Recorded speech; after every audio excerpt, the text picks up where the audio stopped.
Can you guys hear me now? I think I fixed it. I've been literally blabbing for like 20 minutes and I didn't know if anyone could hear me or not. Can someone tell me if you can hear me?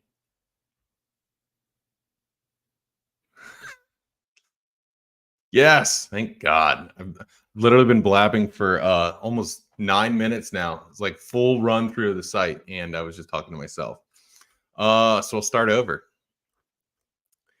Step one for anyone that's new, or starts trying this out, you're degenerate gamblers, so you want to do new launch alerts on EVM or Sol. You simply just set up, cook up whatever you're kind of looking for. So something like, 48 hours or less token age, like a 200K PNL, 1,000 minimum buy, and then 2 wallets or so. This is something that I think will ping a lot on Solana, and will ping you early, and then you can kind of decipher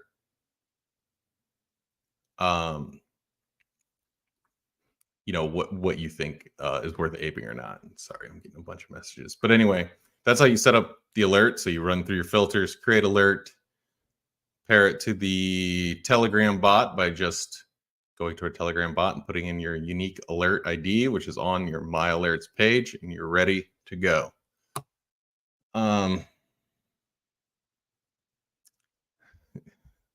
Yeah, practice run, exactly. Yeah, I'm using StreamYard, and for some reason, none of the YouTube comments are coming through over there, so it's kind of annoying.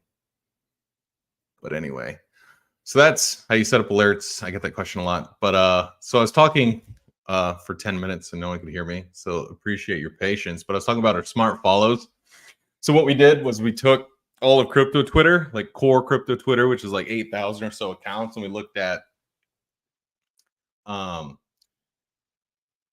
timestamps of when they followed projects and treated them kind of as buys, right? So then we cross-reference it to our list of tokens that made a lot of people a lot of money, like Pandora, right? So people that followed Pandora pre-launch, around launch, and even before it really took off, they got scored into, okay, they had a win. And then, we kind of narrowed it down to people that had a consistent level of hitting these things early in this list, also early to things that really ran on Solana.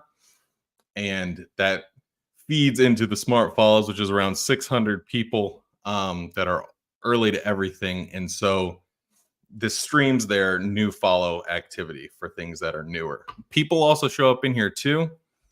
Most times it's just that they're showing up for some interesting reason, like it's some kind of lesser known crypto Twitter person that comes through and they made a bunch of money on some trade, and so people are following them, and it's kind of useful just to find them this way.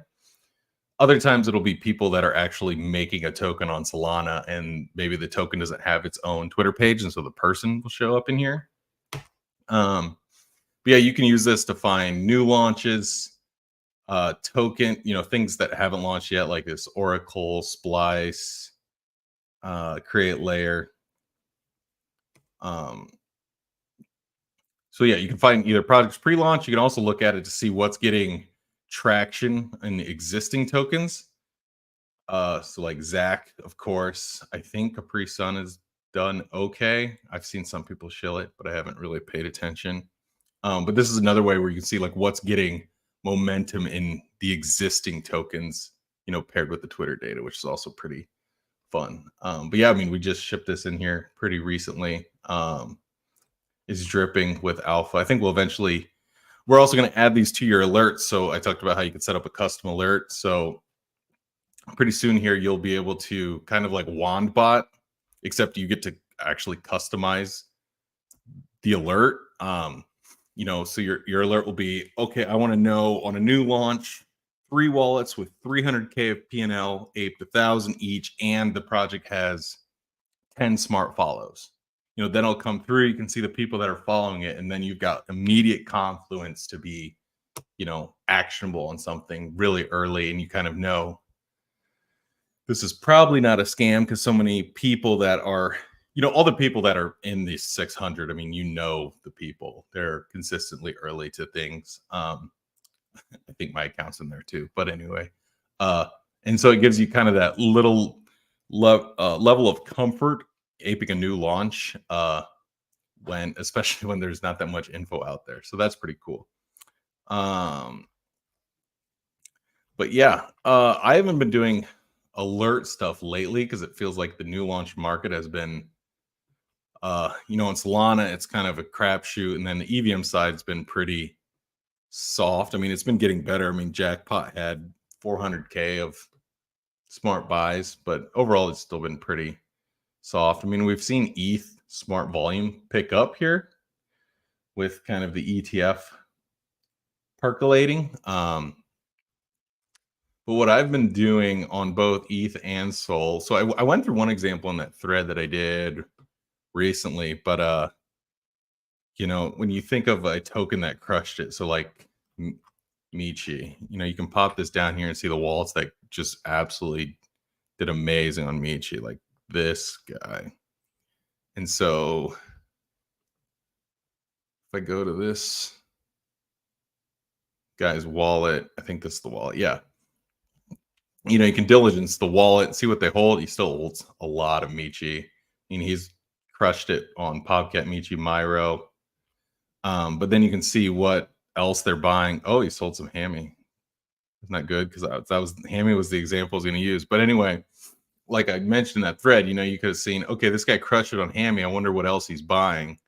You can either do it the manual way, which is look through their actual live swaps. And so, he had this couple day period where he bought like 80K of Hammy. He's obviously sold some of it today. Or you can just look at the actual just swap summary to see what they've been buying or selling. So like in the last day, he sold 46K of Hammy. But net, on a 7-day basis, he's bought 30K of it. A little bit of manual way to kind of find ideas versus using some of the summary tables, but there can definitely be alpha in here. And obviously these are traders that are very good.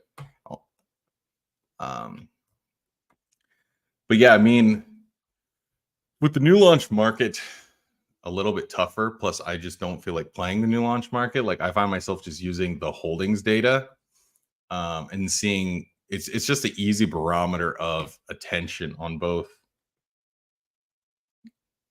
People are making fun of Ansem for starting a crypto prostitution ring. I use this, the holding data is really nice because it's like, you've got smart traders, you can watch their flows, right? But a lot of times the flows, especially if it's something more established, it's not that much of a signal. But when you look at what they're holding and then the changes in their balances in these holdings, or what just has the most aggregate dollars held from these smart wallets, there's alpha in there. Because, let's remember, these are the wallets, right? I mean, look at these P&L numbers. This is the Solana leaderboard, right? It's like a lot of guys, and most of these aren't snipers. I mean, a lot of guys with million plus, and these are just at the wallet level, right? There's probably people that have multiple wallets in here, but they crush it, and they're not super over the top active. A lot of these people, I mean, there's some degen ones, like obviously 837 tokens traded, but so if you think about what you're seeing in this chart, it's just a cross section of these high P&L traders and what they're holding, and then over a 7-day period, what is getting traction or losing traction. And then you can splice this by like number of $10,000 plus holders, or you can just look at it by total dollar balance. And you can do the example that I didn't go through. I went through when I was talking to myself, which was, so let's say you don't want to trade Michi because it ran to whatever it is now, 100 million plus. You can just say, okay, I want tokens with smart money holdings in the 1 to 10 million category. Yeah, not much in there. So the Solana tokens don't spend too much time in there. I busted it. I typically use the token age filter. So like anything 10 days or under, and then I'll filter just for balances held and see, okay, within tokens this age, what has, retained smart holdings, like GM Cat still stuck some money, Zach, but obviously people have been just selling out of Zach pretty aggressively. I almost need to bump this up for a couple more days. There you go. Here's some better ones. Capri, Selfie. But like this is really helpful for kind of that like middle ground token discovery. So it's like it's not a new launch, but it hasn't completely blown up to be popular because you're getting to see where people are placing their chips in the Solana casino. When it's not just a new launch. And then obviously when this column is showing you, sharp changes in token balances held, right? So like Capri holdings are up 700% over the last 7 days, which is pretty notable. Like, I wonder how that thing is done. But yeah, I find myself using the holdings data a lot more lately on both the EVM and Solana side. Now the hyper degens obviously just sit on the alpha stream, which is just the live swap that you can do either on the EVM side or the Solana side. You can run your filters. You can filter for traders that ape things a little bit later on, like gem spotters, and just kind of people just watch this because when a really good new launch comes through, I think we just had one recently on ETH, maybe not. When a really hot new launch comes through, these tables auto update, and so you'll see just a line of smart buys into the new launch. Doesn't happen so much on the EVM side now, but back when EVM new launches were the new thing, and if you had AI, GPU, or VPN in your name, and it was going to just rip, for the hyper online super degen, just sitting on the alpha stream is an easy place to find those trades. Oh, you're still on the. It's because this stupid StreamYard here. Sorry, I'm back on the alpha stream now.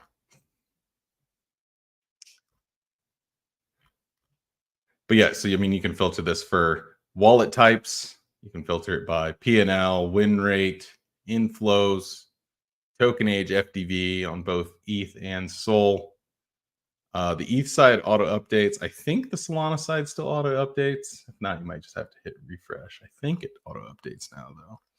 And then there's even handy little indicators on each of these wallets when you see them come through of their one. You can hover over them. You can't see it on the actual stream, but you can hover over it and see their win rate P&L. But these dollars also denote their relative P&L. So if there's more dollars, like this guy, their P&L is really high. Like this P&L is 700K.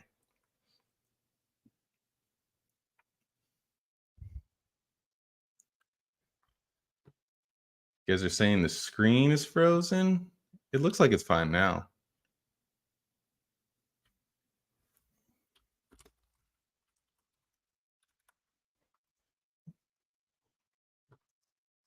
Yeah, it looks good on my end. Anyway, yeah, that's the alpha stream. But like I said, I like using. It's all about attention, and so both on EVM and Sol, I just like watching which tokens are seeing a high. There's just high dollars in it, or there's accumulation. Like Quill has been in our top like 5. Held by dollars by smart money for some time, which is usually a pretty good sign. It's also had smart balances go up 26% over the last week, which is usually pretty bullish. And then you can even drill down further. Okay, it's working now. You can drill into these things further on the token pages and see. You can actually check the bubble maps right within the site, which is pretty sweet. But you can see who's already made some money, who's holding it. Retard squisher. It's got $1 million of this thing alone. That's pretty impressive. Yeah, the token pages are nice because you can do a lot of diligence on the smart wallets that still hold it. Have they been, accumulating more? Have they been selling out of it? What their average entry was? You can see the live swap data. I'll also see if the holdings over time. So you can also just watch. These are the token quantity balance, not the dollar. So you can see, oh, okay, like it's trending up. Like that's usually good, right? Like it's for a reason. Um, and if you watch the data closely, you'll see just trends and narratives. So when ETH was kind of going, 2 weeks ago when ETH was dead and ETH was over, you saw all these balance changes just down for the most part. It's like everyone was kind of rotating out of ETH coins, base coins, anything EVM into the Solana side.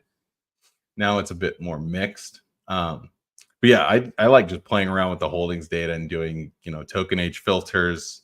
You can sort by 7-day change and then look for like someone's buying STG, which isn't that interesting. Let's see if I can find an interesting one. Butterfly, like that's an interesting one, right? Like 400% increase in smart balances, 157K. It's like that something could be up there. Obviously, people piled into Wojak and that did well. But yeah, I mean, there's just so many ways to discover tokens using this that you can't really find anywhere else. And I'm talking, outside of the new launch stuff. A lot of people like to use, just our alpha stream and the alerts for new launch stuff. But I feel like the market has been quite kind to the middle of the road tokens that go, like DMT was a good example, right? A little bit older token started picking up some momentum and just ran really hard to whatever, like 150 now or something. How do I find Cabal coins like Zach? I find these too late. I mean, it was showing up pretty strong on the Solana side when it first launched. Also, it was all over the where I saw Zach the strongest was actually in the smart follows. Like this was lighting up, and I mean the Zach token also pretty sure it had a lot of inflows at one point. Yeah, I mean the P&Ls aren't too crazy on this one for the smart guys. But you can definitely see, let's see if I can run this. Yeah. Yeah, it's like the Cabal guys definitely aped in early. I mean, look, they had a massive position early on, and now it's down, whatever that is. That's almost 90%.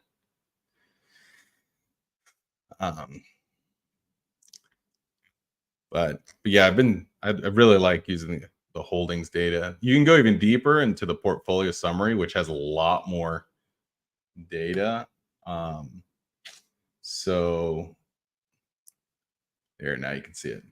So you can actually look at token volume. You can look at 1-day changes in quantities to see like what's getting kind of sharp bids right now. Obviously, if you see a 1-day, a 7-day, and a 30-day all positive, that is just like pretty clean and clear accumulation. Something like Dog or Yield, Spurto.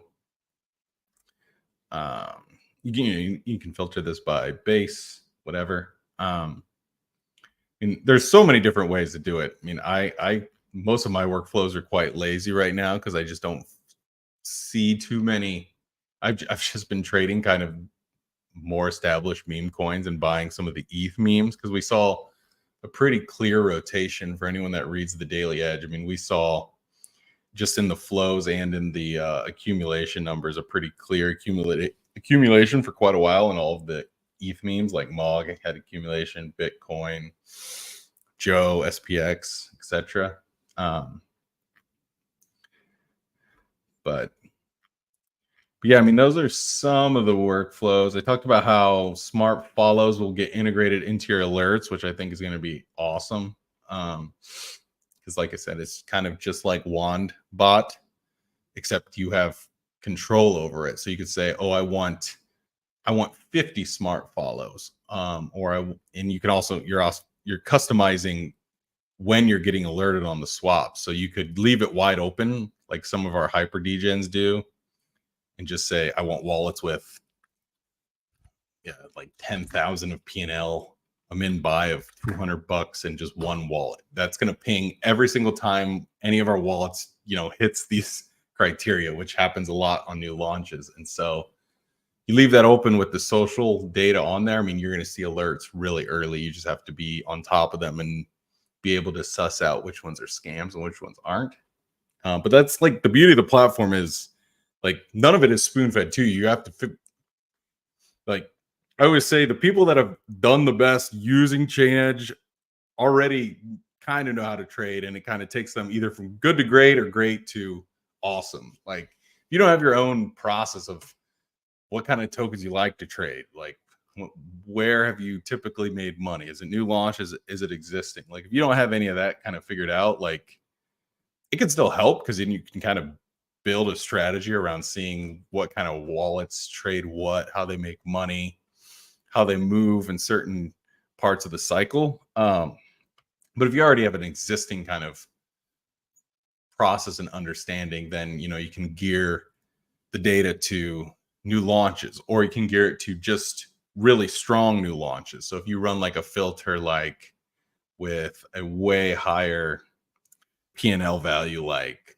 500K, and each wallet aped like 2,500, and there's two of them, you're going to get, oh, I didn't do token age, did I? You're going to get much less results. And like, those are my type of alerts because you're not going to see too many things come through. Like looking through here, there's actually not that many launches that hit it. Harambe jackpot, block. Should probably put this to, let's try 3 wallets. Yeah.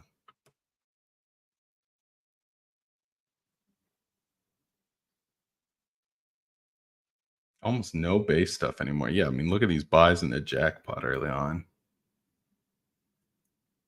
15K. Crazy. What else?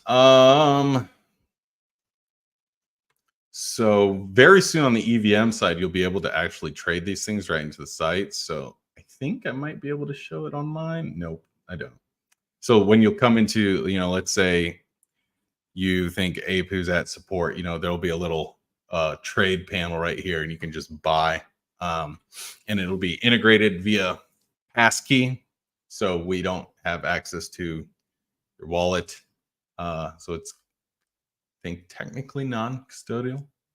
But I mean, the execution is extremely fast. Like we built it ourselves. I've tested it for a long time. We were just waiting to get passkey done. So that'll be pretty sweet. So if you're on the site 24/7, it'll be a nice and convenient way to trade very quickly. And then you can manage your positions and stuff, which I think will be down here. Same thing if you're just watching the alpha stream, like the power users do, and you see something just start coming through really strongly, you can just click the token, buy very fast. That stuff will also get added to the Telegram. But what else? I feel like there's another workflow. Oh, so one thing I always talk about is like watching. I watch actually no, I watch. So I really like watching this chart because it shows you where the hot ball of money is at any given time, which is just the Telegram trading bot volumes. And I look at it by chain. Because if you look at, like, everyone's always like asking for tokens on base. And it's like, if you watch this thing, you'd be like, I don't know if base is really the move anymore, because there was a time for sure, but it's like the degen volumes are not balling out there. It's a little bit harder to get tokens really moving, especially on new launches. Like if you don't have the hot ball of Telegram trading bot volume on a new launch, it's not going to be very good. And that's why obviously Solana, if I pull this up for Solana, it's obviously been way better. But we have the chart of smart money volume kind of under the same premise. Yeah, I mean, Solana had it's crazy peak. I mean, they almost traded $1 billion one day, but it's held up still like way better. It's like almost between 70 and 100 million a day. Then you can actually see the rotation of the degen money coming back to Mother ETH. I'll pull it up. Yeah, a little bit, right?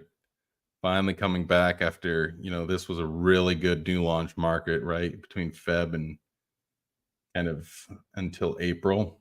It's like we're getting back to those levels, which is very, very good. But we have the same style chart right here in chainEDGE itself. And you can see the same thing, right? It's like this was a little base season pops up, and now there's almost no smart money volume on base. Solana got added back in here. I mean, and Solana relatively dominated until the last 3 or 4 days or so. But that's also just an easy way to keep a barometer of where you know where the hot ball of money is and where smart money's trading, etc.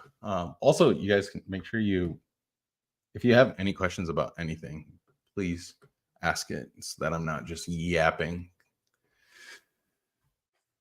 Let's see what else. Another thing you can always do if you're, like I always think about it like there's two kind of users, right? Like for a tool like this, there's like people that are going to go really deep, or people that just need a loose barometer of which tokens are holding attention, which ones are losing attention. So I kind of went through most of the strategies of like you're online, you're not trading that much, you're kind of just selectively looking at things. I mean, just sticking to tokens in here and pairing it with just making sure that their volume is relatively high, million plus, you're going to be a way better place than setting up alerts and just aping each new launch, because the new launch market is on the EVM side just isn't that good. Solana side can be good, but obviously you got to be careful because your hit rate might not be that high. So one thing we will be doing though is with Solana done, we have smart follows going into your alerts. Everybody cooks up different ways of doing their custom alerts. So some people do it on really old tokens to try to see when they're going to run back some really old token that's like 300 days or more old.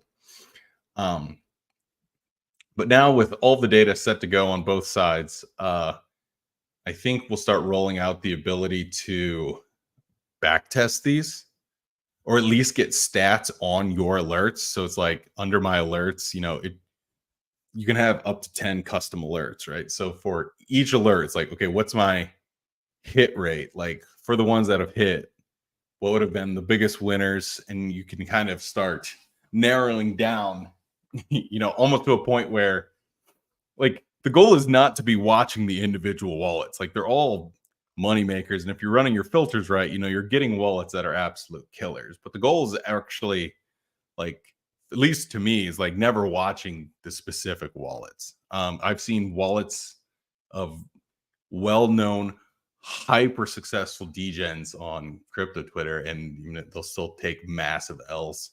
I remember one time I watched Cooker Flips like put 15K into a token and it rugged literally the second after. It's like everyone's traders, no one's perfect, and if they are perfect, they're probably just cheating, right? So that's why using like the filters and using everything together kind of sets you up for a way better odds of success, because you can build a process around it rather than just relying on one person, right? It's like just use the data, trade against it. All of these people have different levels of skill, whatever, but the smart ones all move together. And so when we get to the point where you can start narrowing down, okay, so for new launches, this is kind of like, to me, the best thing I've cooked up. And you could see, okay, it's actually got a pretty good win rate. It's like you've just created, like with our data, you've created a thing that's specific just to you. So you can, it's like, it's just your alpha. Like that's like the goal. The goal is not like if I just, made some filters and I just built a bot and I said, pay me 0.2 ETH a month for it. And then everyone signs up to it. And I market the pings that do the best. Everyone would sign up for 1 month and then you'd leave. That's not the goal. The goal is you are cooking up with the data a way that is making you at least more money than it costs for a year of chainEDGE. And then it's yours. Like it's not diluted. Like there's so many different ways to cut the data that you're never getting diluted. And so it's actually a perfect alpha source.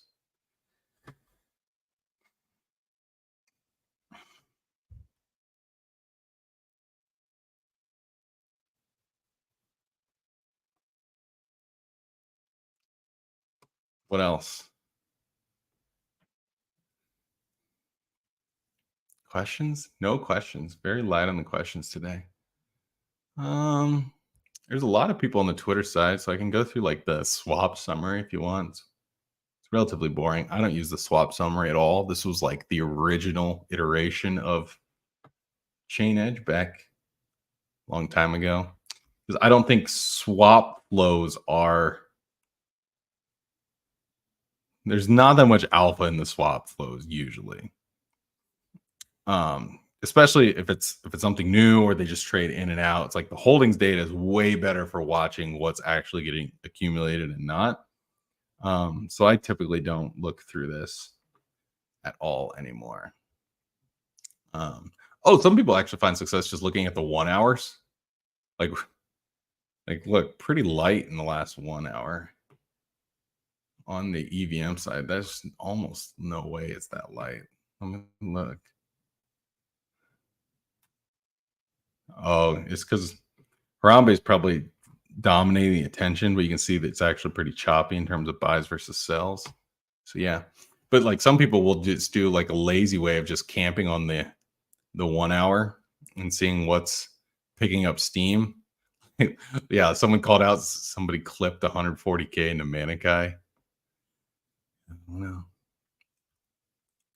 I didn't really talk about hot new launches, so I can talk about that a little bit more. So, what's cool about this is you can see one, the really good launches are going to have a ton of smart buys. They'll also have some sticky level of retention. So this metric one day held is just looking at, if I bought 10 tokens and I sold 5, right? That's 50% retention.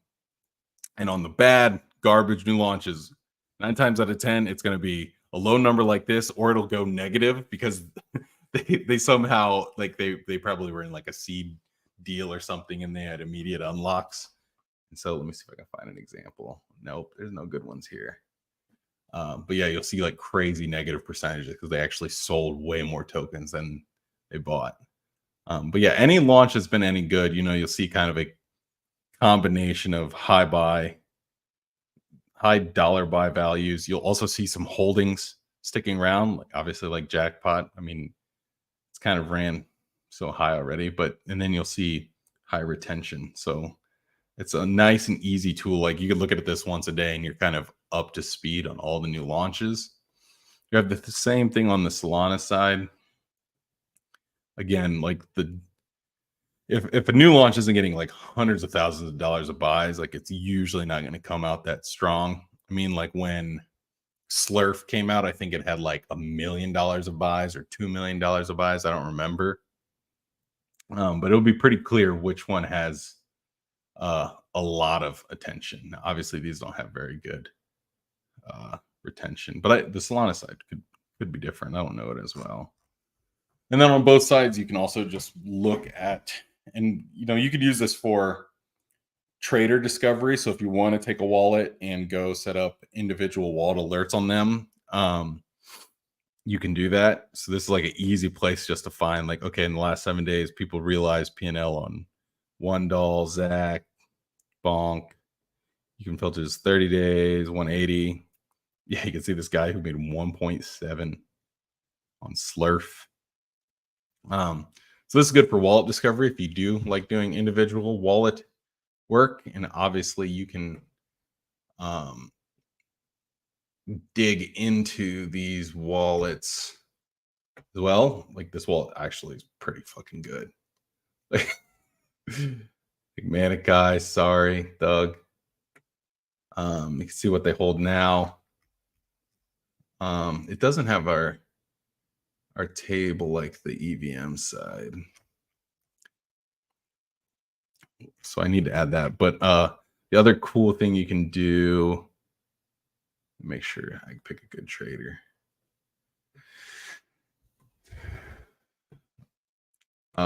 So we'll add this to the Solana side, but we also break down, um,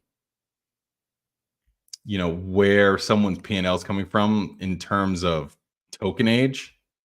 Bad example because that guy had a big ETH P&L, which shouldn't be in there. Dorothy from Kansas. This is definitely one of Rex wallets. There's some alpha for you. This is definitely linked to Rec. So you can see his P&L. See, obviously all of his P&L comes from token. He's buying the tokens age 0 to 20 minutes. So in the first 20 minutes, which that's what Rec does. Yeah, you can diligence P&L, win rate, what they still hold, where do they take L's. He took a loss on Shutter, just like everyone else.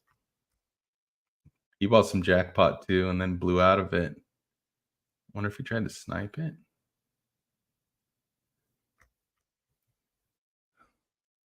Oh, okay.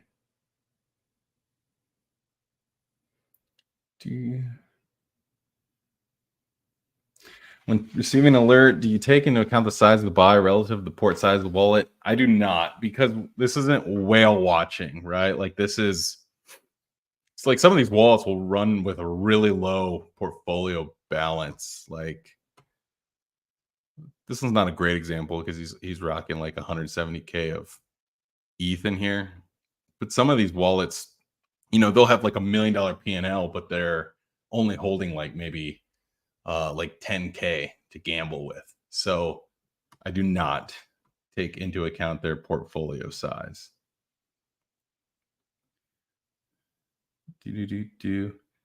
How many smart wallets can you follow now?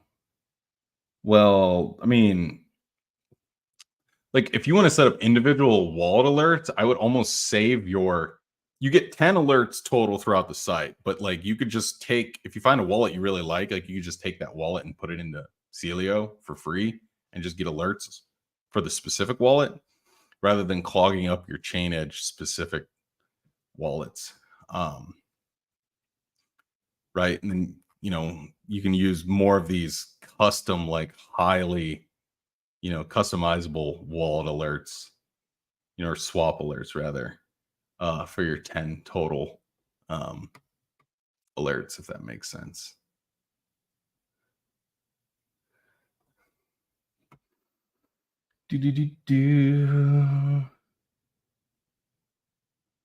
Is there any updates regarding your platform? Subscription price will increase in the future. Yeah, it will. Probably sometime in the next 2 to 3 weeks. It'll go up more. We still charge less than everybody else that does what we do. Which, at first did it just because we were still building this out because we built it from scratch and I designed all of these autistic pages. But now that it's all built, there's only some minor bugs left on the Solana side, but it's basically done. The prices will be going up. But so far, since launch, if you book a monthly or an annual, we've honored it. So you have not been subject to the price increase. So it's always better to sign up before those price increases happen. High-end planned as well. Yes. So there's kind of 2 versions of that. So one, there will be the alpha version of chainEDGE, which so that'll have fresh wallets for sure. I don't know if people even use fresh wallets anymore. The thing we've been cooking up on the premium side is sniper analytics. So getting alerts on tokens that have a lot of pre-launch signals from snipers, knowing what the P&Ls are of those snipers, how much money is in each of their wallets to know probably what you should bribe. We're also going to look at all the bribes of these snipers, and then depending on the market, you can actually get a sense of what you should be bribing. It's kind of funny talking about that now because the sniping market has been pretty quiet, but between like November and the the end of March, like the sniping market was actually pretty good. There was always something to snipe, and so having something that's giving you, pre-launch alerts, the token simulations, so you're looking at like the taxes, what to bribe, is it a max wallet snipe or is it open, stuff like that. That's going to be like the first thing for sure that will be in the premium side. But if there's anything else you want us to build, obviously let us know. I mean, most of these, like a lot of like the alpha stream we built, but then all of these filters and all of these parameters, like it was people using chainEDGE. Like, oh, I want to be able to do win rate. I want to be able to filter by just early movers. I want to be able to sort just by transaction value. Like, I want to search by chain. It's like, you want to be able to do something, we will build it. And then we've got there's also a stealth project being built within. It won't be within chainEDGE, but all chainEDGE users will get to use it.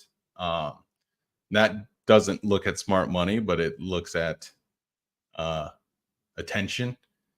And so that will be in all current subscribers' hands probably within the next 30 days. And you guys will get to play with it for free in exchange for telling us things you like about it, don't like about it, any bugs, etc.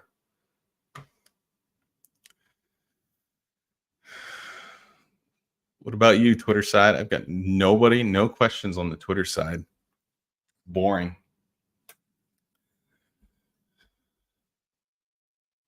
What else? I'm missing some sort of new feature for sure. I talked about the back testing. I actually think the back testing will be pretty cool. I think we'll also probably do kind of like weekly updates on, we send out I'll pull it up. And we send out probably like between 5 and 15,000 alerts every day. So we have a lot of alert data. Yeah, so let me look at how many alerts went out. 7,400 alerts went out yesterday, 9,000 the day before. So across all these alerts, there's people cooking up so many different ways. We can say, oh, okay, over the last week, like this alert had the best risk adjusted returns, right? Like it would have, let's say it had a 40% win rate, but then, on the 40% of winners, like they just went absolutely ballistic.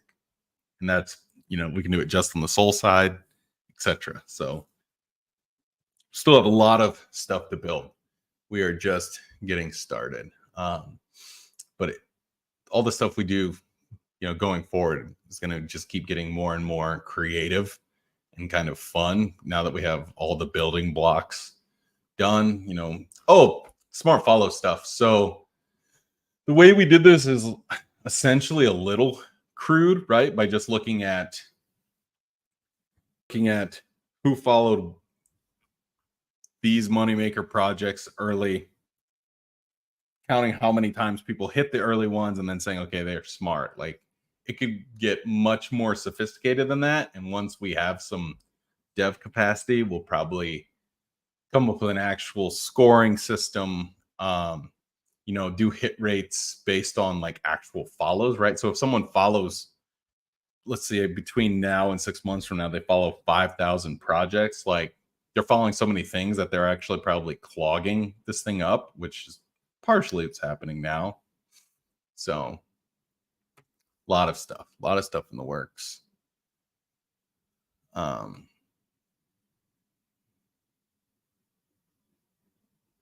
But yeah, I think it's all going to be pretty exciting. But I think some people think it's just for new launches. So I also tried to make sure that it was known on this stream that it's not just for new launches, and you don't have to trade just new launches to make money. You could have just held DMT for a year and would have got paid pretty well.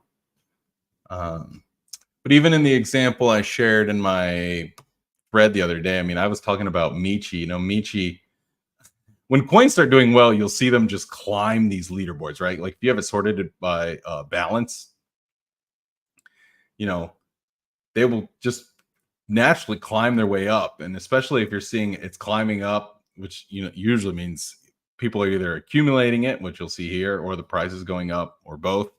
Like I remember flagging Michi when it was, first cracked the top 10, and then it was like top 8, and then it's like at its peak, it had more holdings than with. I think it peaked at like 16 million of smart holdings. Yeah, like it's an easy way to get a barometer of like, where is the attention? Where are people holding on to their bags? They're not blowing out of them. Where are they accumulating a lot more? Like Bonk, we've seen a bid back into Bonk. Mini has been another one with a decent bid. Hammy bid slowed down a bit. Pups, people have been diamond handing pups. I don't know how that thing is done. Bad, poorly.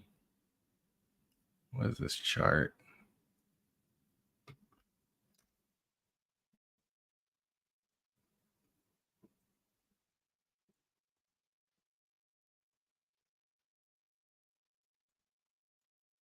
Yeah, it's all. Yeah, I mean, most of these people have just been chilling on it. Diamond handers.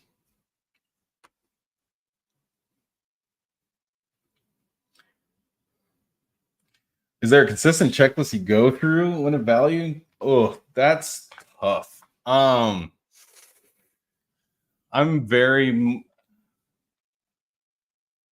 all about the seasons. So like when ETH new launches were hot, it was all about just getting your alerts. Like you need to adapt. So like right now I run like a pretty stringent alert process because I don't really feel like aping anything, but if something comes through strong enough, I'll look at it. But like when every token, regardless of if it was any good, and it just had VPN in the name and it would run from 1 million to 30 million, it's like you need to be on top of every new launch because this period of value extraction is not going to last that long. So in a time like that, it's like my process is get my filters cooked up just wide open, right? So it means keeping the PNL lower, the number of wallets lower, the minimum buy value lower, and just trying to see as many new launches as possible. Nowadays, you can actually, if you just read the dailyedge.com, you'll see kind of my daily process, which is primarily just looking at what caught a bid and like what kind of tokens caught a bid, right? It's been ETH memes primarily. I also am comparing the ETH side or the EVM side to Solana. Like actually Solana today almost looks a little bit stronger. And then just watching the changes in the holdings.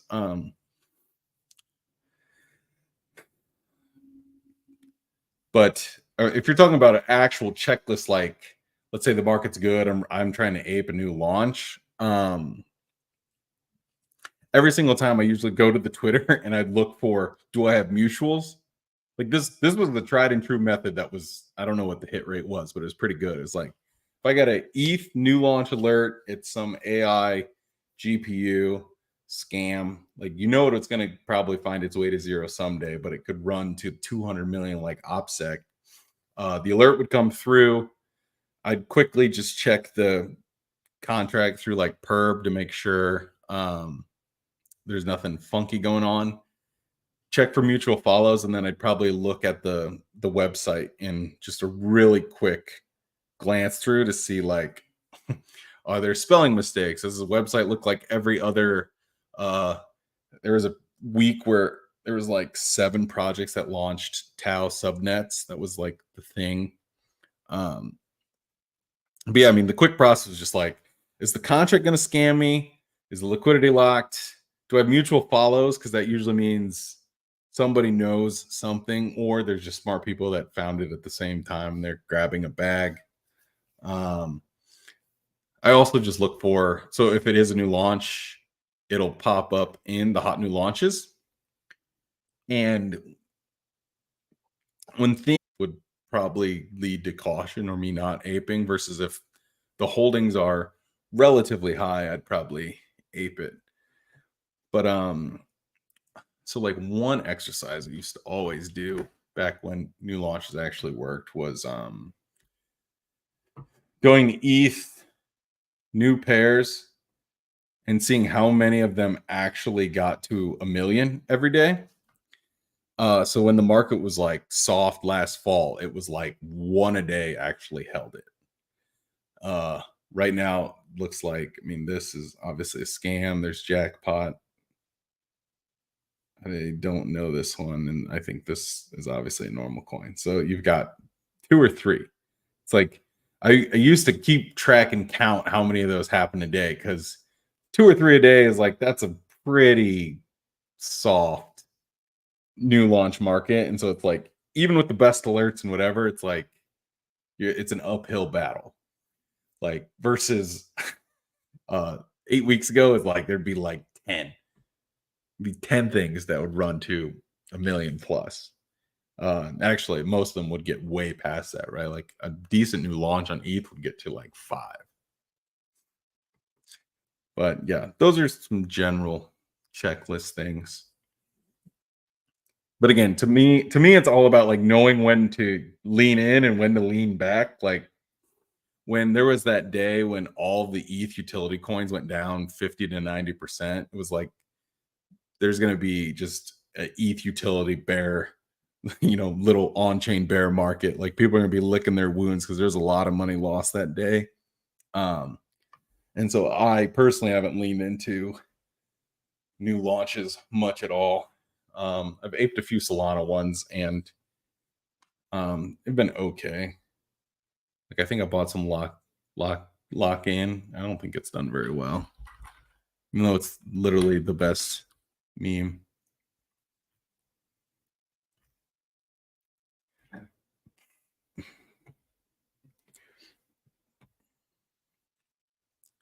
We also will probably eventually do some like I've looked at sniper signals on Solana and it's a lot. You'll see there's a lot of pings. Like you need kind of more of a bot set up to do it, but we have the ability to do it, so we'll probably cook up something over there as well.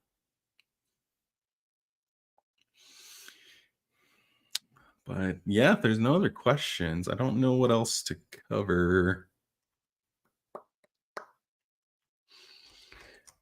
We went through basically the entire site today, actually. Oh, I mean, I didn't talk about it, but I mean, you can search any wallet up here on the ETH and now Solana side. So you can search your wallet and, it'll pop up just like, why can't I get these? So, if you paste this in there, it'll query your balance, your P&L, your swap history, etc. So if you ever want like an actual accounting of your trades, now we still need to add in unrealized, but for realized stuff, it's a good way to just see is like, oh man, did I really lose that much on Joe? Or oh, did I really make that much on whatever? So that's a semi useful exercise. There's also sometimes we get questions on like how we calculate this. So we do it like a tax accountant would do it. So it's not just if you bought, like let's say this guy, like if I put, like if we look at his Slurf trades.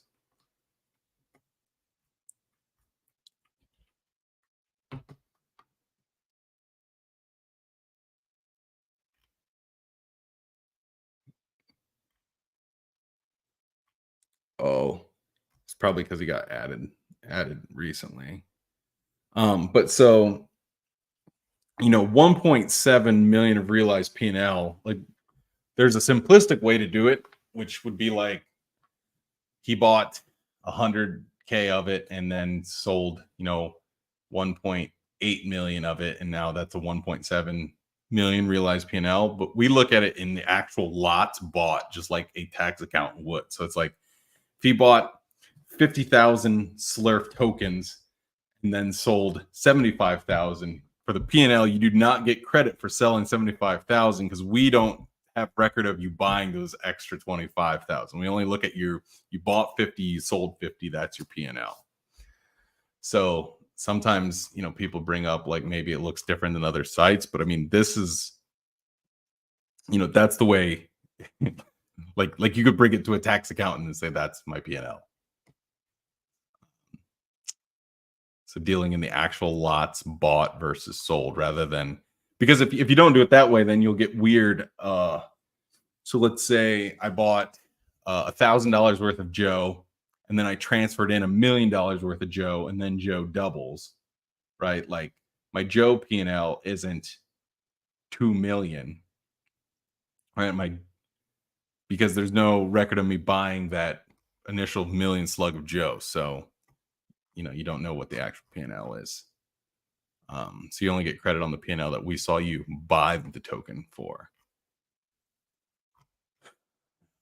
Anyway, what did I leaked some alpha, right? So this is definitely one of Rex's wallets. You can trace it right back to his here. You guys want to watch? If you guys are bored on this Friday, we'll go and trace it.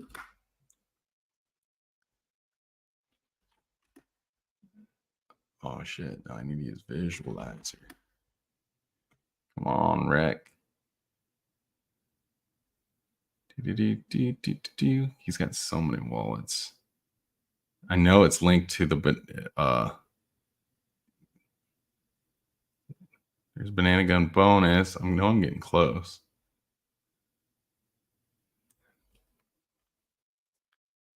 I'm pretty sure. I know he registered this thing. I remember watching him register it. It's probably a hop away. Can't find it though. Dorothy from Kansas. At least I'm pretty sure. Here, let me.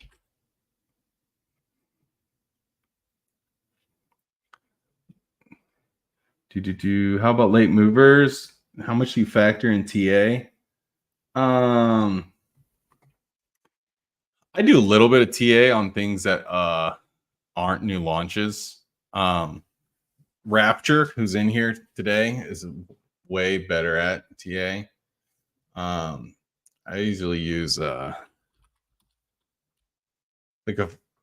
if the market's like trending up, so you feel like if you're bidding support and you're gonna make what's going on here? I usually use this volume indicator just to see at relative levels where there was more volume. Like it's kind of actually at a weird spot in there because there's this big volume spike right there, which I don't really love that. Like usually like seeing like the volume, like a big volume line like down in here, and maybe that'll end up being your support in case you wanted to buy some lock in. But I'm kind of a TA idiot, but I do use it now more than I used to on some of the portfolio coins.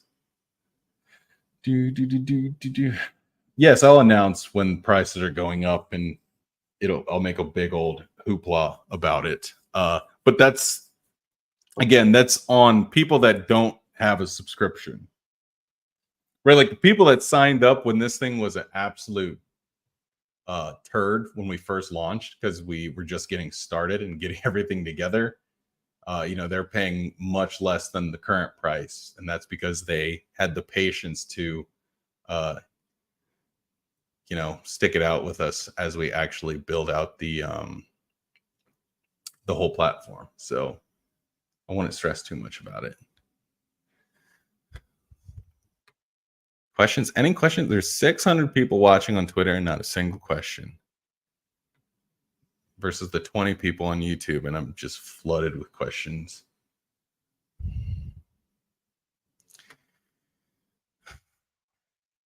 Well, then maybe we'll see if I can find I'm so sure that wallet was Rex? Now I gotta find it. I have like 50 of Rex wallets.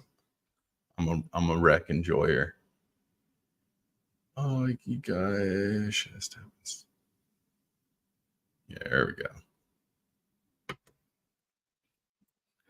Take me from the town. People that'll turn for the man. Oh, I think it was this one.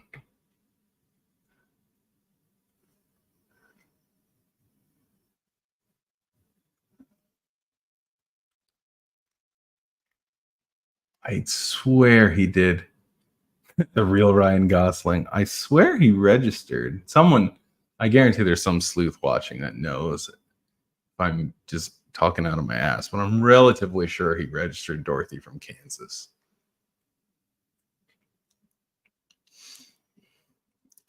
Yeah, I think at any given time, there's been like 30 of Rex wallets within our leaderboard on the sniper side. I almost think that one's his too, Heaven Bound Love Story. This is my favorite ENS from that bowling meme. Who do you think you are? I am. Any more questions? Nothing.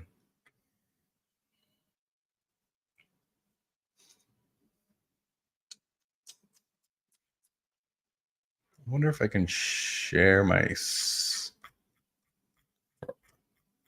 I'm gonna see if I can share my alerts just to see what they look like when they came through. It doesn't look like it.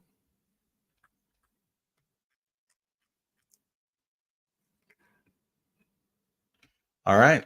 Well, nothing from the Twitter side.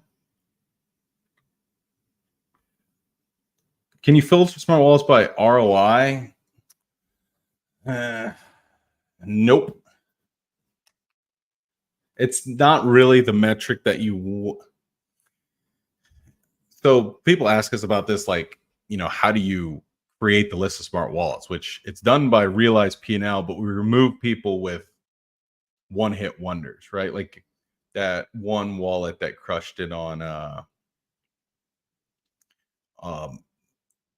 Michi that we were talking about, right? Like he had a 500K win on Michi and then another 400K win on Myro and then another 100K win on like PopCat. Like that's what you're looking for. It's like someone that over and over again, they're hitting a six-figure win. They're consistent. They're not an insider.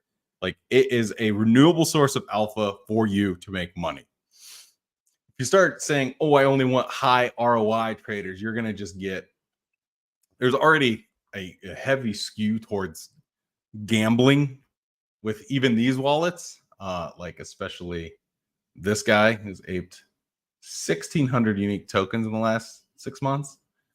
You do not want guys with high ROI, because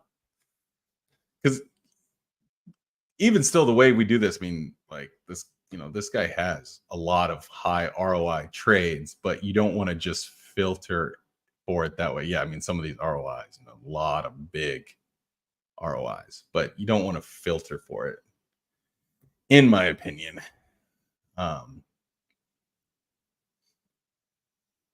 You're just going to get, if their average RO, like it's just going to get skewed. So if you did it on like an average ROI basis, right, like it's just going to get skewed to people that are just hyper gamblers. Like this guy, like this is exactly who would show up. Look at all these average ROIs. You take this wallet, you put it into something like Celio, and you watch the alerts come through. There's going to be a lot of trades, and if you don't really watch what you're doing, it's like you'll get chopped up because they trade a lot.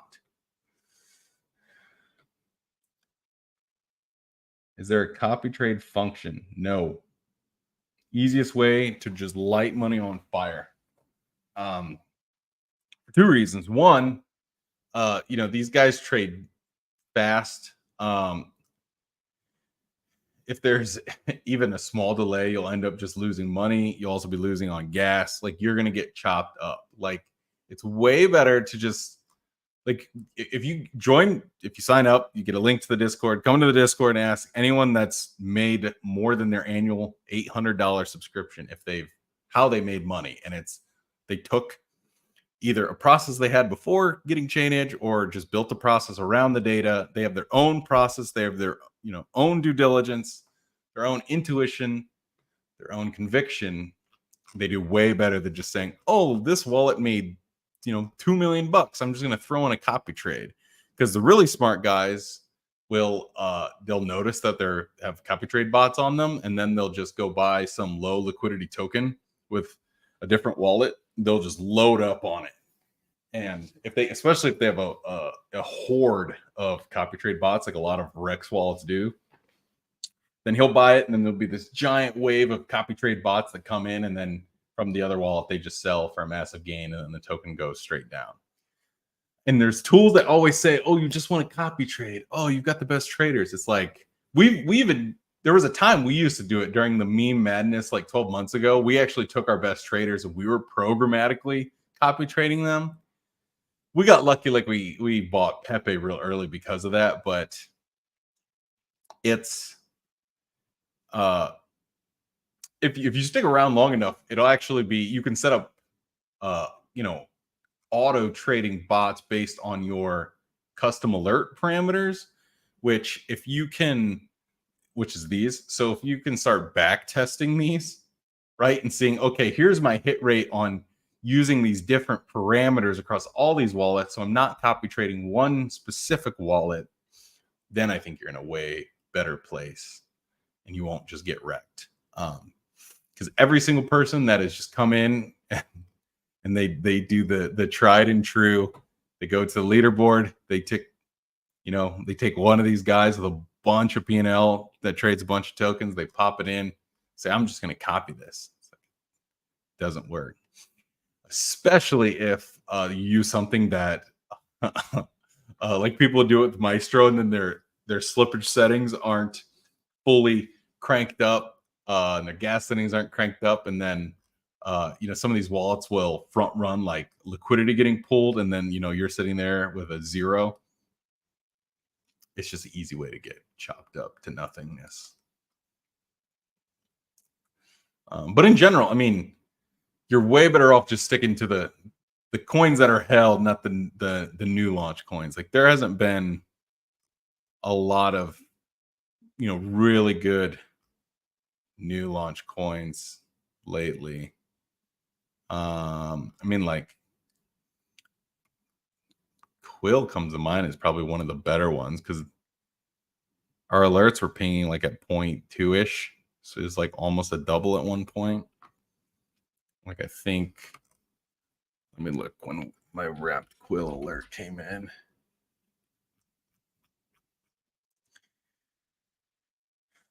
.182 from always fumbling the bag.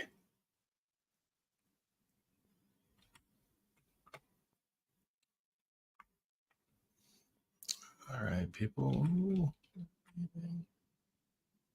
What else? Still no questions on the Twitter side. Hour in. Can't believe it.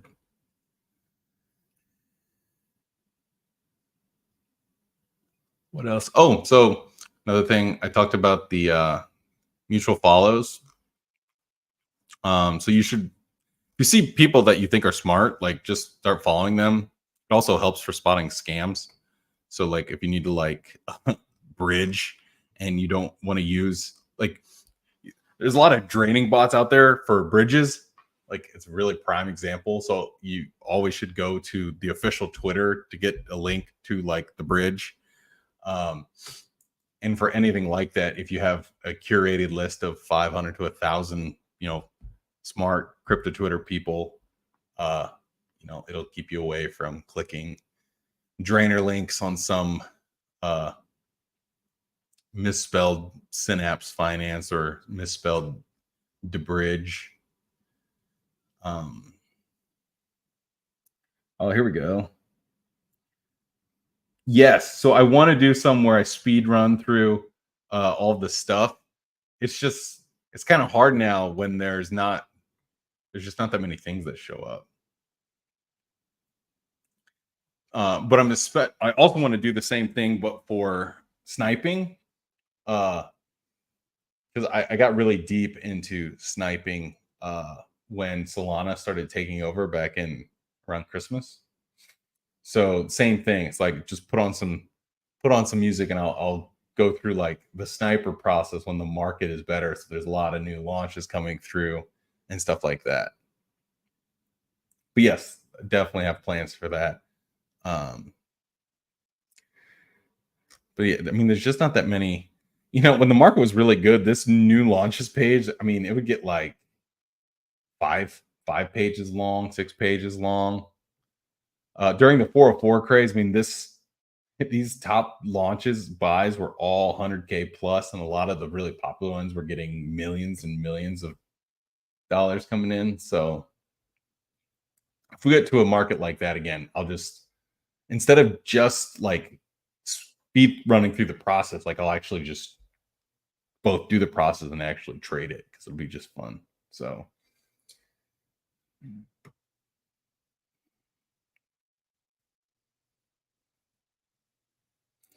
do you see in long term that smart money will stay for new tokens on Solana, or is just no? Solana's here to stay. I mean, again, go back to that.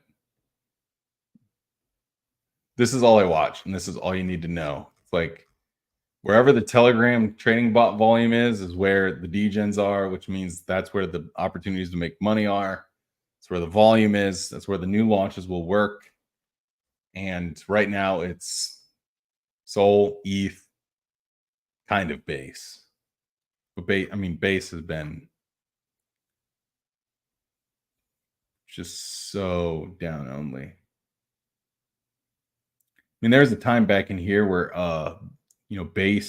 these base volumes flipped ETH.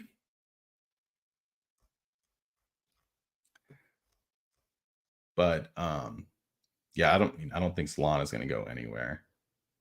People love the casino, the hot ball of money over there.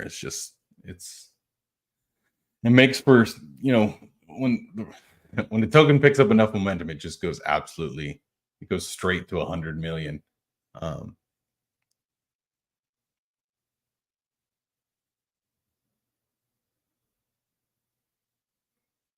Yeah, I'll share the link. It is my favorite. Boom.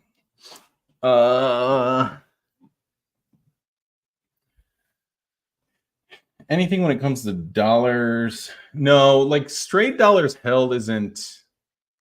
I typically look for just like, if it's brand new, it needs to be like a couple. Here, I'm on the wrong screen. It needs to be like a couple 100K, right? So if you're looking at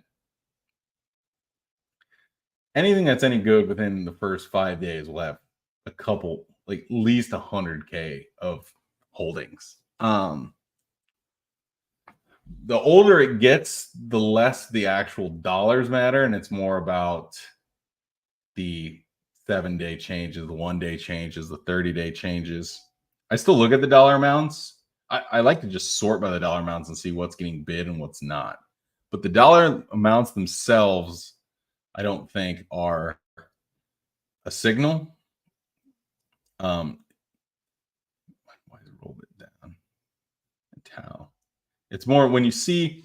So there was a stream we did back in like February, and this was right when we shipped this just for ETH. And it was funny, this entire thing was all AI coins, and the 1-7-30-day alt was just lit up.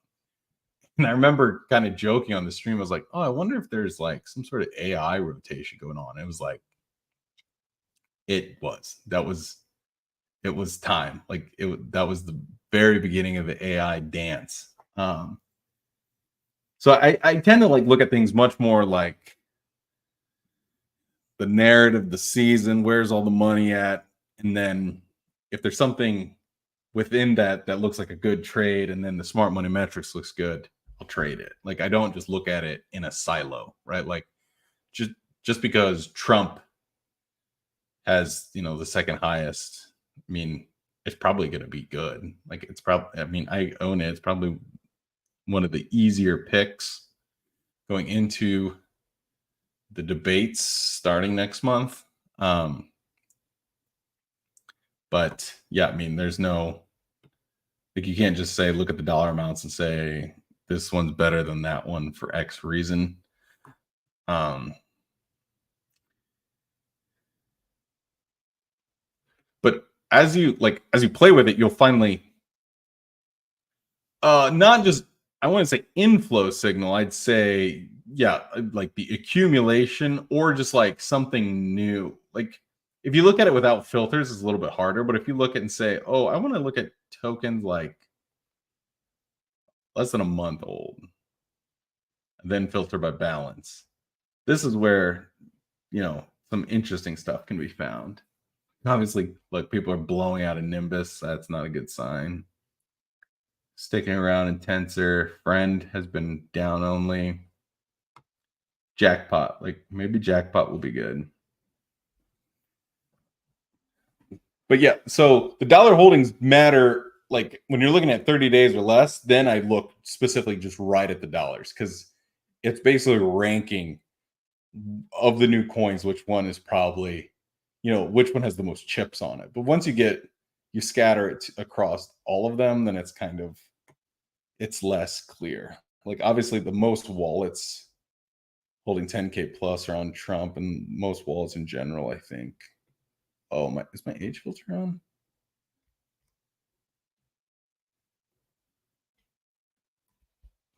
I think the most wallets aren't on Trump though. Yeah, banana. Then Trump, Quill, Tao is back.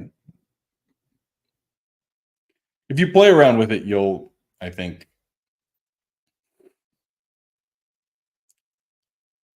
it's like it's funny. I do all this like teaching, but like you'll do the best when you just come to, it's almost like muscle memory. It's like, oh, when I see this and then I do this and I traded this and like it lined up for me in this way and I made money.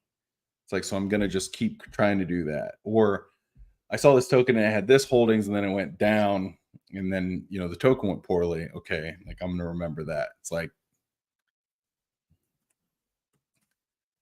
as much as I can try to teach you like what I do, it's all about just like, I think like for the price, like the data is helpful for discovery, watching trends, watching narratives. Like it's not a magic pill. It's like you need to have some level of understanding that all these are meme coins. Like every coin will find its way to zero. Like other than the ones like Pepe that go and they make it big. Like if they don't make it to a centralized exchange, like their base rate of going to zero is quite high. Like we saw that with all of those ETH utility coins like NTD and um, what was the other one? Not Blender. Oh, Scale. Like those had actually decent holdings at one point. I mean, they were in the leaderboard list, and then it's like they got just absolutely wiped out. Um,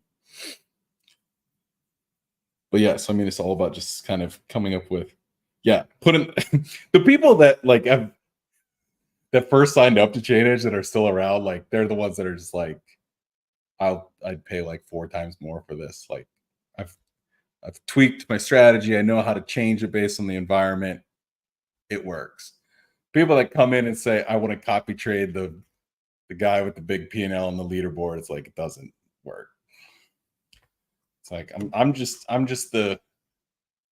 your guide to try to make sure you're getting the most out of it, or how you can spot signals in it or spot patterns. But at the end of the day, you have to do the work, which kind of sucks because obviously I wish I had just like a magic pill that just printed you an infinite money. But if I had that, then would I really give it to you?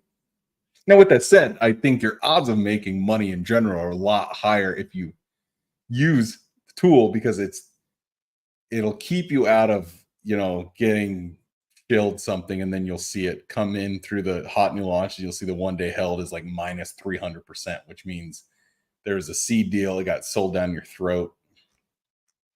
Another good thing to read is I broke down all of these high P&L tokens in one of my Substacks, probably 3 Substacks back, called The Anatomy of Tokens That Go Up. And the very simple rule was all of these tokens, right, where all these traders made a lot of money. And this is right, this is just our very small subset of smart money. So I guarantee if you expand this, these were still the most profitable coins for most people, but obviously the numbers are a lot bigger. Like it was the same thing for all of them. It's like there's no seed round. It didn't come off of Fjord. Uh there was no emissions. It was like it was a normal launch, and almost every single one through the top 50 you could have bought for sure below a 10 million FDV, a lot of them below 5 million, and a decent amount below a million. Like, and you could have done it like hours and days after launch. Like Pandora, like, I'll pull it up. Like Pandora, it seemed like it went up fast, but it actually was chilling for a long time, like a week or something before it really went. Yeah, it's so funny because you can barely even tell when you look at it. But yeah, I mean, it came out pretty hyped because that other project came out by that person that rugged like 3 times on the first version of the 404s. But yeah, I mean, this went from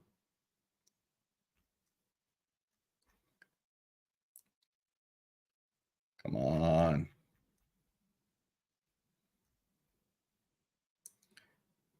10 million, 3 million, back to 10 million, 250 million.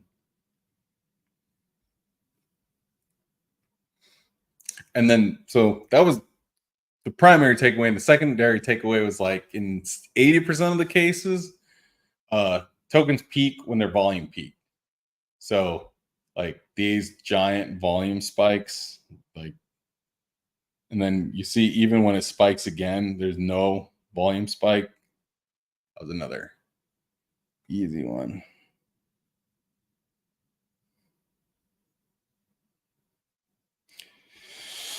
Common red flags for you that you think new chainEDGE newbies don't see an ape into. So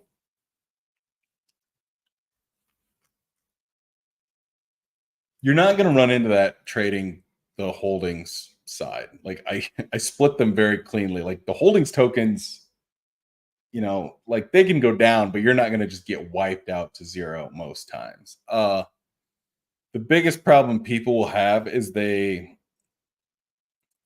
if all you do is focus on alerts and new launches, like there are periods of time where it doesn't matter how good you cook up the alerts, there's just not that many good new launches.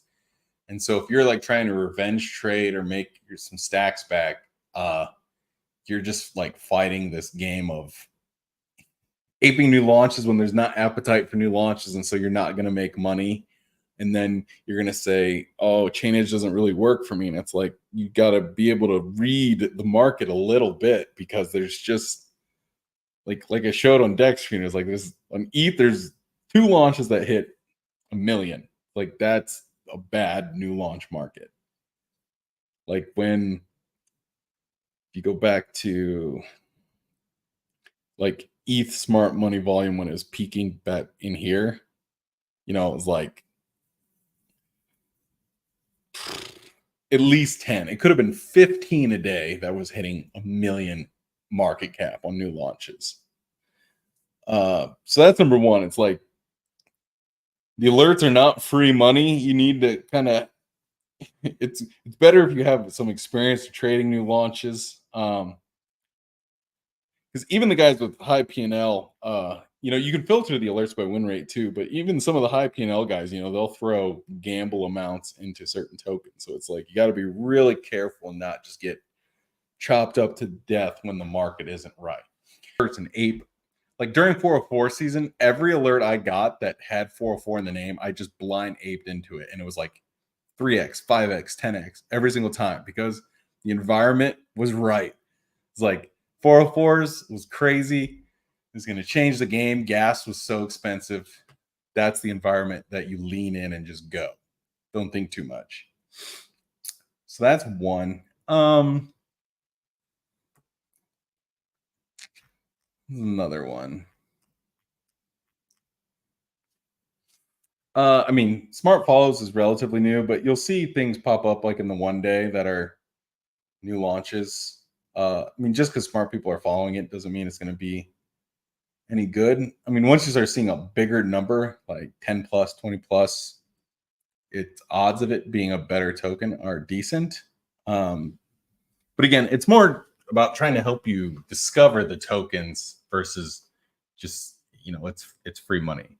Like that's the number one thing for chainEDGE newbies is like you understand that you're using this as a guide, not as your savior, you'll do way better because these traders are smart, but they lose money just like everyone else. And so you just kind of have to know how to read the tea leaves, when to ape. Like the people that do really well on new launches now are the people that ape after kind of the initial up, then it goes straight down, and then it doesn't die, and it starts kind of the volume still sticks around, and then they ape it, and you know people do pretty well on that one. But again, takeaway is for newbies, like the best thing you could do is just don't trade anything. Like if you have time, like just sit with the data, study some of the traders. Like you can get lost in all this stuff for a long time, and you could just learn like, oh, okay, this is like I saw this signal, I probably wouldn't have aped it. Here's why. And then like when it goes to zero, you're like, okay, I think I'm getting a sense of what's going on here. Like you could sit and just learn from it, learn from what the traders do, right? Like when you see a token that pops up, let's see, we haven't had one in 30 days. So let me do one on Sol. So like another example of that is when a token, you see it multiple times on like down here on the big P&L trades list. You can be like, okay, well, what about that token did I miss? Like, what did that have that other tokens don't have? And then like next time you see something that does have that, you're making that connection. Oh, it's the 1, 5, and 10K is your question. So I use the 10 as like you're trying to sort for conviction, right? Like when 38 people, well, Whiff's not a good example. Let me sort first. Like Michi, like when this topped out at like 40 something, right? It's like that's a lot of people that have 10K plus positions in Michi. And when you see tokens like start to creep their way up this list, it's like people are building like true conviction 10,000 plus bags into the token. So that's what I use the 10 for. 5, you can, it's kind of the same thing, but just like a little less conviction. You can kind of go down the list and just look for things. The 1 is more just like a barometer of just what's the most popular by wallets held. And then the 4th way I always manipulate this thing is just by total dollars held too.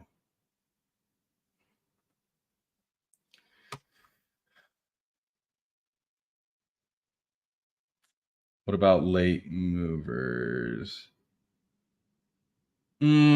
So 1, it shouldn't say late movers anymore because they're actually early movers.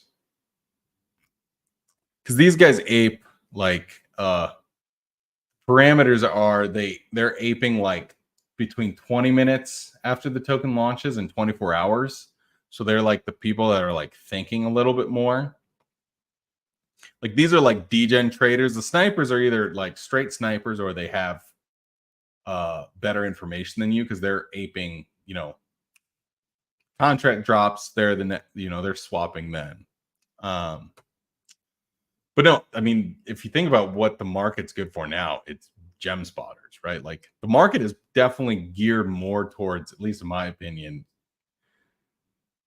and it's harder, right? Like you're figuring out, okay, well, what narrative is going to work within these tokens that smart money is already kind of on, right? Like over the last, ever since ETH started to run on the ETH ETF stuff, like the trade, and where you saw this lighting up and even the inflows lighting up was ETH memes. Now, little less clear. I mean, let me look on the 1 day. Oh, there you go.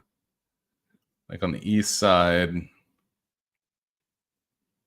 yeah, still ETH meme on APU. Yeah, it's like nothing. It's very like token specific.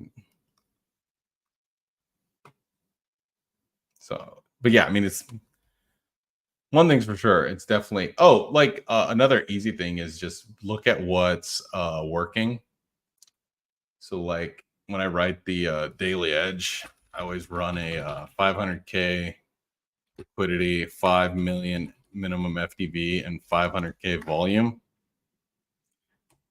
Sort by 24 hours and just look what's working. It's like MAGA's working.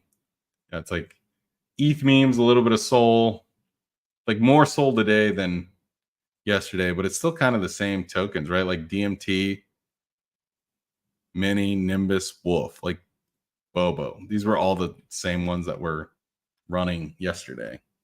This is like an easy way just to like take smart money out of it. Just think about, okay, what is working, right? Like these are the tokens that, you know, I mean, new launches will sometimes show up in here, but you can quickly look at like what is working. And it's like ETH memes, a little bit of Sol memes, but I mean, Epic's been around for a while, but yeah, like Poo, Turbo, Bobo, DMT have all been like kind of sweet spot. Also, Joe has been doing pretty well.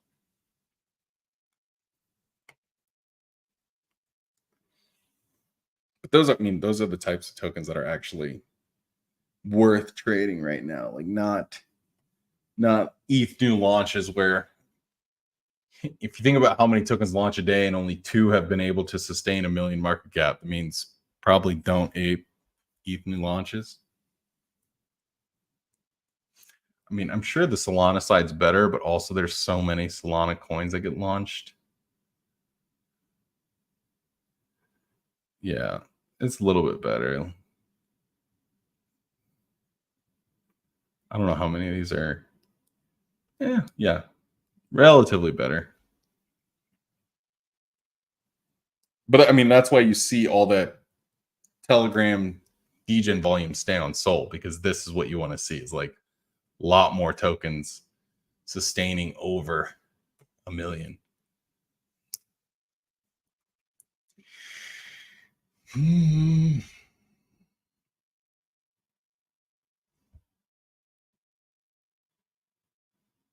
Any more?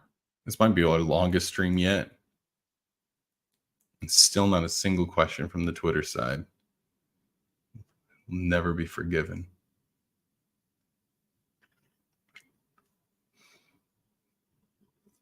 It's worth mentioning that we don't do trials for chainEDGE, but like you can try it. So if you sign up for a month, you use it for a day, and you're like, oh yeah, it's not really what I thought it was.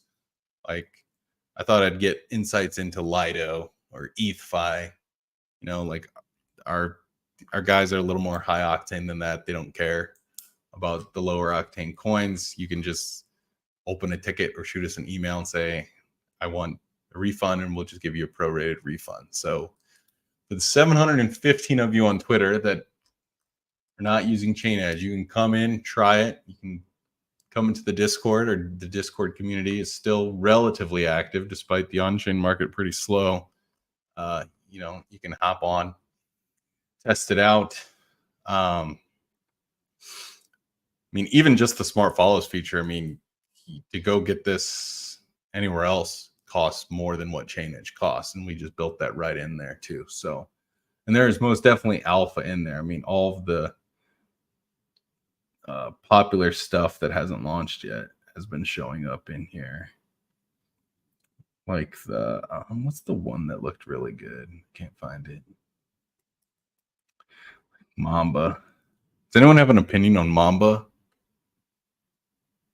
I feel like everyone's talking about it and it makes me nervous because I can't remember the last pre-sale token that worked. Maybe Roost. Did Roost work?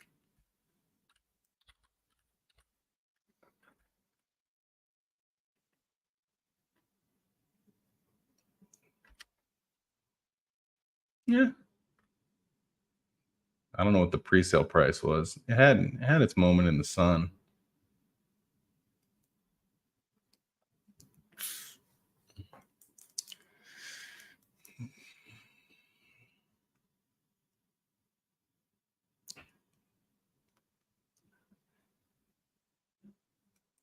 I don't know if there's anything else to really go over.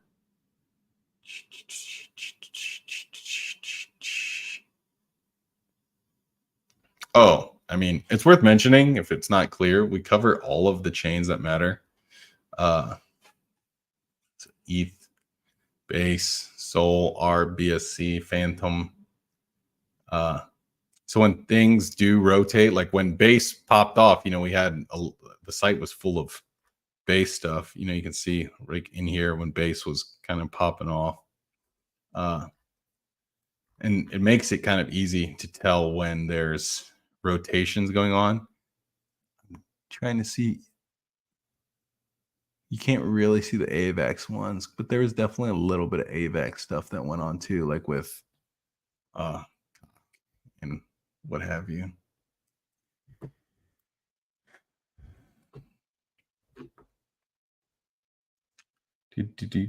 Yeah, Roost not worked as good. Yeah. Yep, there you go. Like that's exactly it. You saw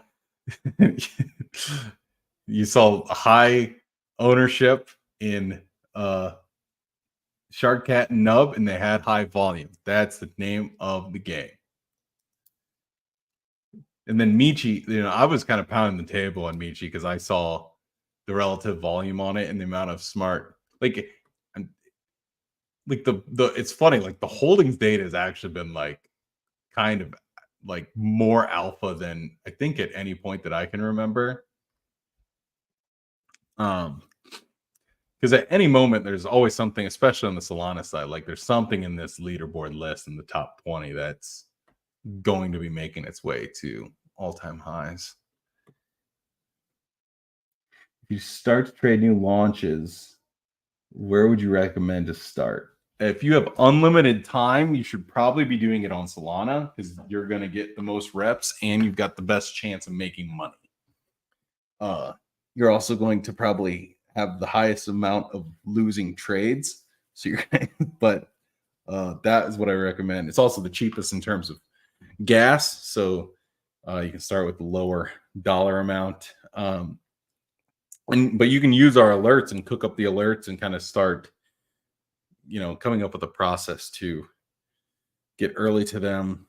I mean, there's other ways to do it too, right?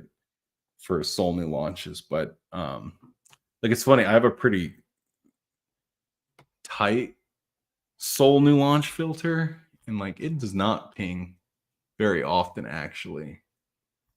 So mine is 400K PNL, 2 wallets, aping I think like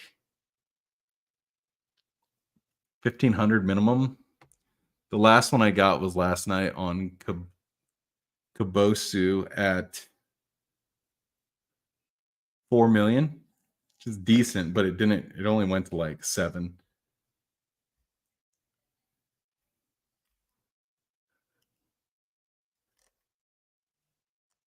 Yeah, but I mean, you can play with the alerts, and if the idea is so the two biggest variables to play with, right, are the P&L. Well, there's 3: P&L, number of wallets, and the minimum transaction value.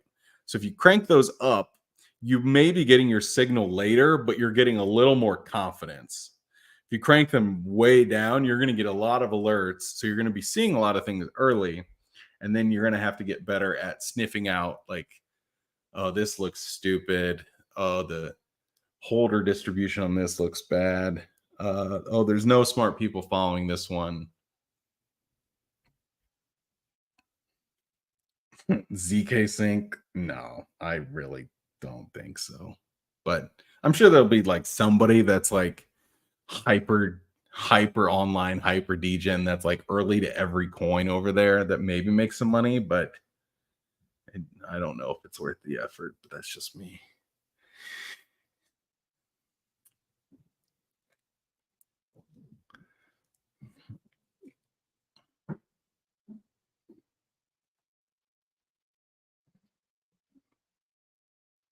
Yeah, bag holders. I see what you're saying.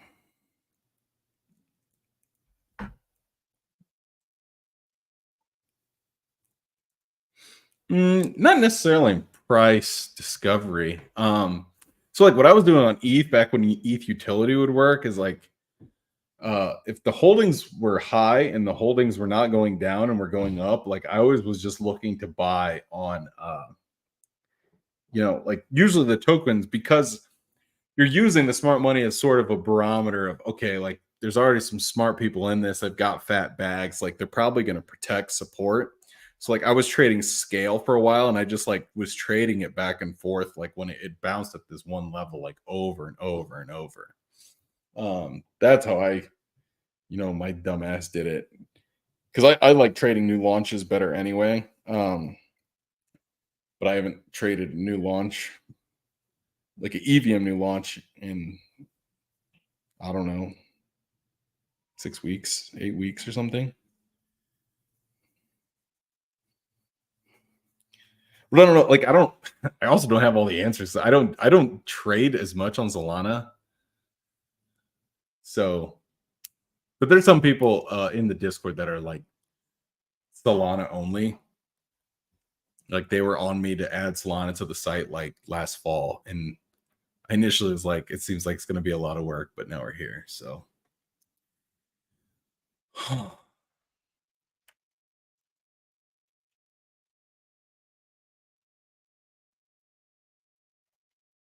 much money would I need to have available to trade to make the cost of change make sense? I mean, it's tough.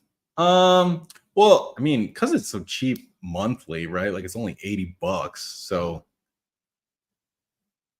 I mean, if you're trading even with, I'm trying not to be like super aggressive here, but like if you had $1,000, right? Like I actually don't know if you could get access to another tool that's going to help you because if you're dealing with like only $1,000, like you probably are going to stay off anything other than Solana. So it's like for $80, like you could get access to the site, the alerts, the holdings data, and the community that talks about all the sold coins. Like, I think even with just 1,000, it could make sense. And even if you don't like it, then you could just say, I want a prorated refund. So it's kind of not really a giant risk. I don't know. I don't think that's too aggressive. Now, if you have to pay in crypto, it's more like 200 something. So then you probably need a little bit more.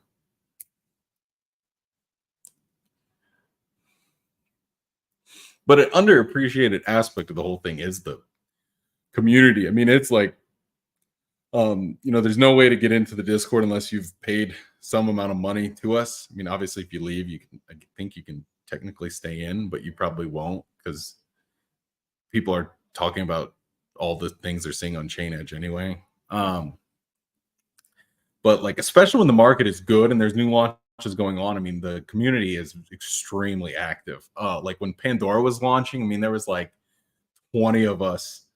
You know, I remember staying up all night that night waiting for Pandora to drop, and some of the guys still got in on it. Or even on Yai, like I was shouting from the rooftops. I was like, Yai looks pretty cool. Like, hey guys, Yai is launching today. Hey guys, like I just got my alert for Yai. It came in at 500K. Like, did other people get entry? And there was at least like 5 or 6 other people that said they got an entry. I don't know how many more actually did. And it's like everybody that touched it made money, right? Like even after all those coins have gotten demolished, I think Yai is still over like 10 million, which makes it like a 20 bagger. Because I mean that's like another thing. Like I'm in there, like this isn't like some I just want to make money off of you for a month and then like I'm super rich. It's like I'm trying to build a business is very clearly I make you money, which covers your annual sub, then you're going to stick around forever, just like the people that have crushed it with chainEDGE say they're going to do. And then you'll probably tell other people that, hey, like I actually did really well with chainEDGE. And then more people sign up, and then it's like symbiotic. It's like, I want you guys to win so that you pay to use this thing that I built from scratch and made it like very powerful. So like, I mean, that's why we do the live streams, right? It's like why we have the community. It's like the goal is everyone makes money. The goal is not I get a bunch of people to sign up off of this and then they try it for a day and then they get bored or they lost money. It's like I want every single person to at least cover the cost of their annual sub, because then I'm happy. And a lot of people have, like the hyper degens that are always online, I think a lot of times cover their $800. Are you still looking for developers actively? Yes. Full stack devs we're after. Or if you know Solana trading infrastructure very well, we also can find a spot for you. Having some channels where you and or some other analysts can post alerts on what they're looking at or entering. Yeah, we could do that. I mean, back when the market was really good, it would have made more sense. Now it's a little bit tough. Like I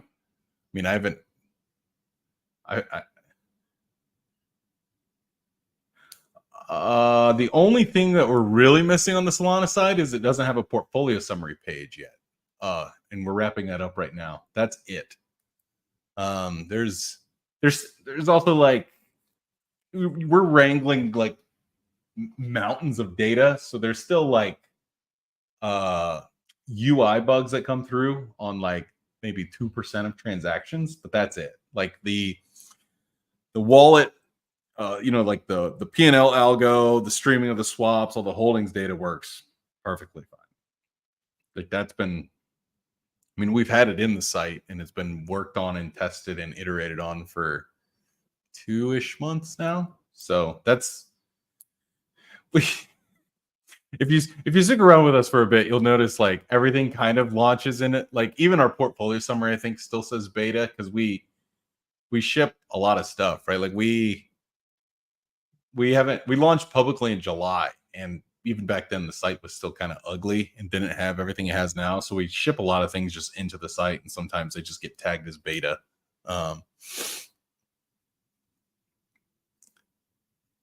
Like, I mean, Smart Follows is in beta, but like Smart Follows is working fine. Like it's just kind of new, so we put a beta tag on it.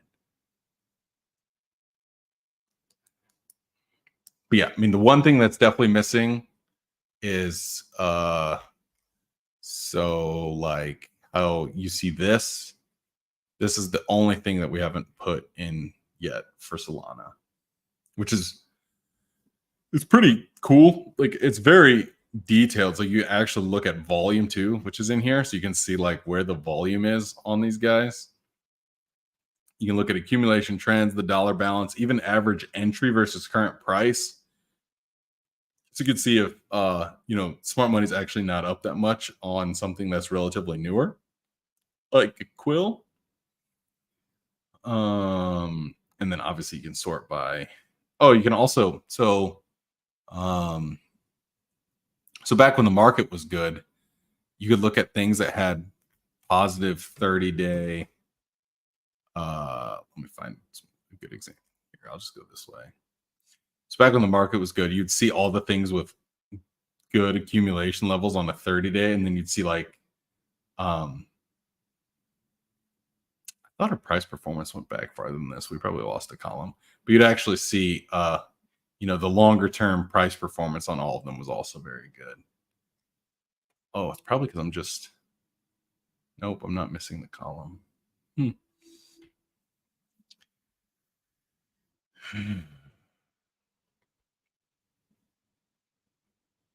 Looking at wallets that hold a certain token, what do you look for? High P&L, and then actually when you hover over the wallets, I think it will also show you average hold time. So Let's try like Mog.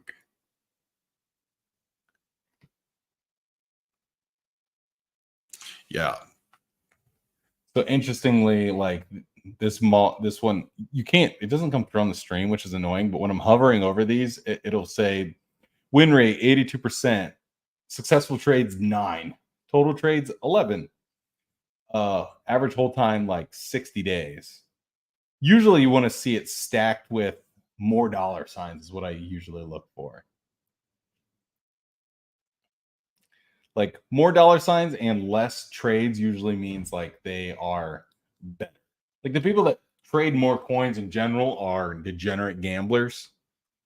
So like let me try. I wonder if people still hold spec. First, let's look at the holdings over time because I'm curious about this one. Ugh. Not good. Oh, it's not. It's because the chart, the scaling of the chart throws it off a little bit. It's down a little, but it's not down too much. Yeah, even spec, like. Oh, and so that's something I'm gonna bring to the portfolio summary page is like wouldn't it be sick to filter this thing by P&L? And we just haven't gotten to it because we're wrapping up the trading infrastructure so you can trade in the site, and a bunch of other stuff, plus the stealth thing. But yeah, like so you could just hit like I want people with 500K of P&L and just gem spotters and see what it spits out for all this data.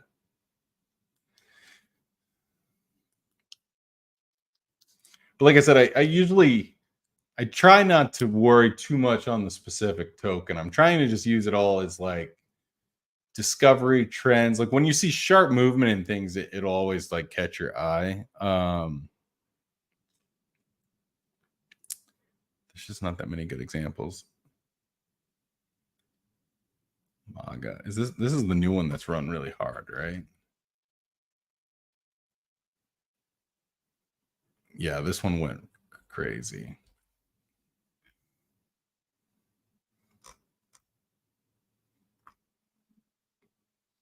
Not that much P&L though.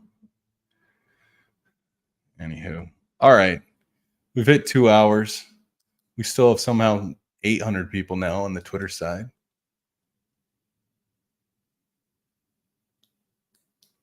We got one question from Dan. Dan's the man for being the one question on the Twitter side.